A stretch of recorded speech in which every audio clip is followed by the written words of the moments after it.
में सेना की यूनिट के हेडक्वार्टर के पास बड़ा धमाका, अब तक 10 लोगों की मौत। धमाके वाले इलाके में कई सरकारी इमारतें और दफ्तर। धमाके के दौरान दिखा धुएं का गुब्बार। आत्मघाती हमलावर के निशाने पर था सेना का मुख्यालय। सैन्य नर्सिंग सेवा का 100वां स्थापना दिवस। सीडीएस अनिल चौहान ने की शिरकत। कहा, पीएम मोदी ने कहा है कि ऑपरेशन सिंदूर के बाद भारत परमाणु ब्लैकमेल से नहीं डरेगा, लेकिन रेडियोलॉजिकल हमलों से बचने के लिए अलग प्रोटोकॉल जरूरी है। हर चुनौती के लिए तैयार भारतीय सेना। उत्तरी कमान ने सुरक्षा चुनौतियों से निपटने के लिए जवानों की ट्रेनिंग का वीडियो किया शेयर। एनआईए ने दक्षिण कश्मीर के शोपियां के मालदेरा इलाके में बड़ी कार्रवाई की। एक आतंकवादी सहयोगी तारिक अहमद हमीर की संपत्ति कुर्की गई। एनआईए के मुताबिक साल 2011 में तारिक को हिजबुल मुजाहिदीन से कथित संबंधों को लेकर किया गया था गिरफ्तार। तारिक दक्षिण कश्मीर में आतंकियों को समर्थन और सहायता प्रदान करता था। बीजेपी सांसद जुगल किशोर का लद्दाख को लेकर बयान। कहा, सभ्य समाज में हिंसा का कोई स्थान नहीं, बातचीत से ही निकाला जा सकता है सभी समस्याओं का समाधान। सीएम उमर अब्दुल्ला का अनंतनाग दौरा। विभिन्न जलापूर्ति योजनाओं का किया उद्घाटन। पार्टी कार्यकर्ताओं को संबोधित किया गया। बीजेपी नेता विक्रम रंधावा का सीएम उमर अब्दुल्ला पर हमला। कहा, कश्मीरी शासकों की ब्लैकमेल करने की पुरानी प्रथा अब ज्यादा दिन नहीं चलेगी। जम्मू कश्मीर के विकास पर ध्यान दें उमर। पीपल्स कॉन्फ्रेंस के अध्यक्ष सज्जाद गनी लोन का उमर सरकार पर हमला। कहा, यह कैसा शासन मॉडल जहां 5 मंत्रियों और सीएम साहब वाली पूरी कैबिनेट ने पूरा दिन 4 विधानसभा क्षेत्रों में निकाला।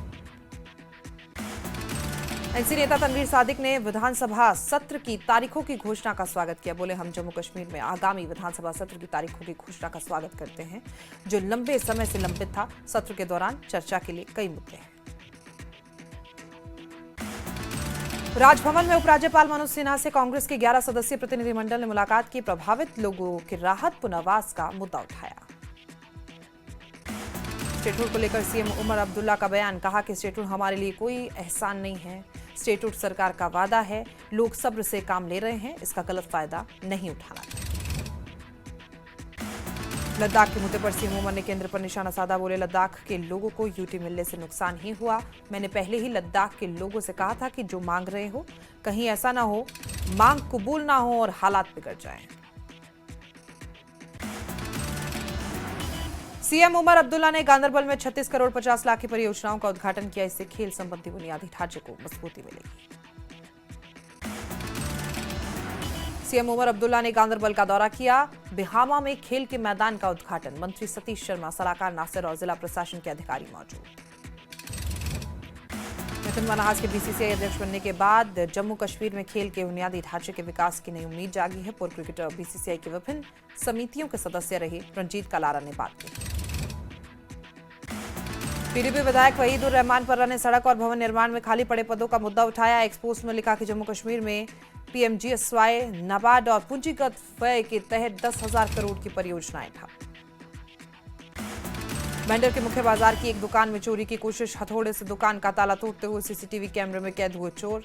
पुलिस कर रही है आरोपी की तलाश। सोपोर पुलिस ने कुछ ही घंटों में चोरी का मामला सुलझाया। आरोपी से चोरी का हैंडसेट और नकदी बरामद। डीसी राजू और अभिषेक शर्मा ने नौशेरा में सब जिला अस्पताल का दौरा किया। मरीजों का जाना हालचाल, डॉक्टर से स्वास्थ्य सेवाओं पर फीडबैक लिया गया। गुलमर्ग के गीतकार और संगीतकार काबुल बुखारी से न्यूज 18 ने बात की। बातचीत में काबुल बुखारी ने कहा कि वो आधुनिक संसाधनों की उपलब्धता से लेखन और संगीत के क्षेत्र में काम करना आसान हुआ। प्रतिभाशाली युवाओं को भी रोजगार का अवसर मिला। अनंतनाग में पुरातत्व और संग्रहालय निदेशालय ने जानकारी दी। कहा, जीर्णोद्धार के आगामी तीसरे चरण में 400 से ज्यादा परियोजनाएं शुरू की जाएंगी। नेता प्रतिपक्ष सुनील शर्मा ने बीजेपी नेता वी के मल्होत्रा के निधन पर शोक जताया। एक्स पोस्ट में लिखा कि एक ईमानदार व्यक्ति होने के नाते साथ उन्होंने संगठन को मजबूत करने में अहम भूमिका निभाई है। आज नवरात्रि की महाअष्टमी। देश भर में देवी मंदिरों में मां दुर्गा के स्वरूप महागौरी की पूजा। मंदिरों में लग रहे हैं जय माता दी के जयकारे।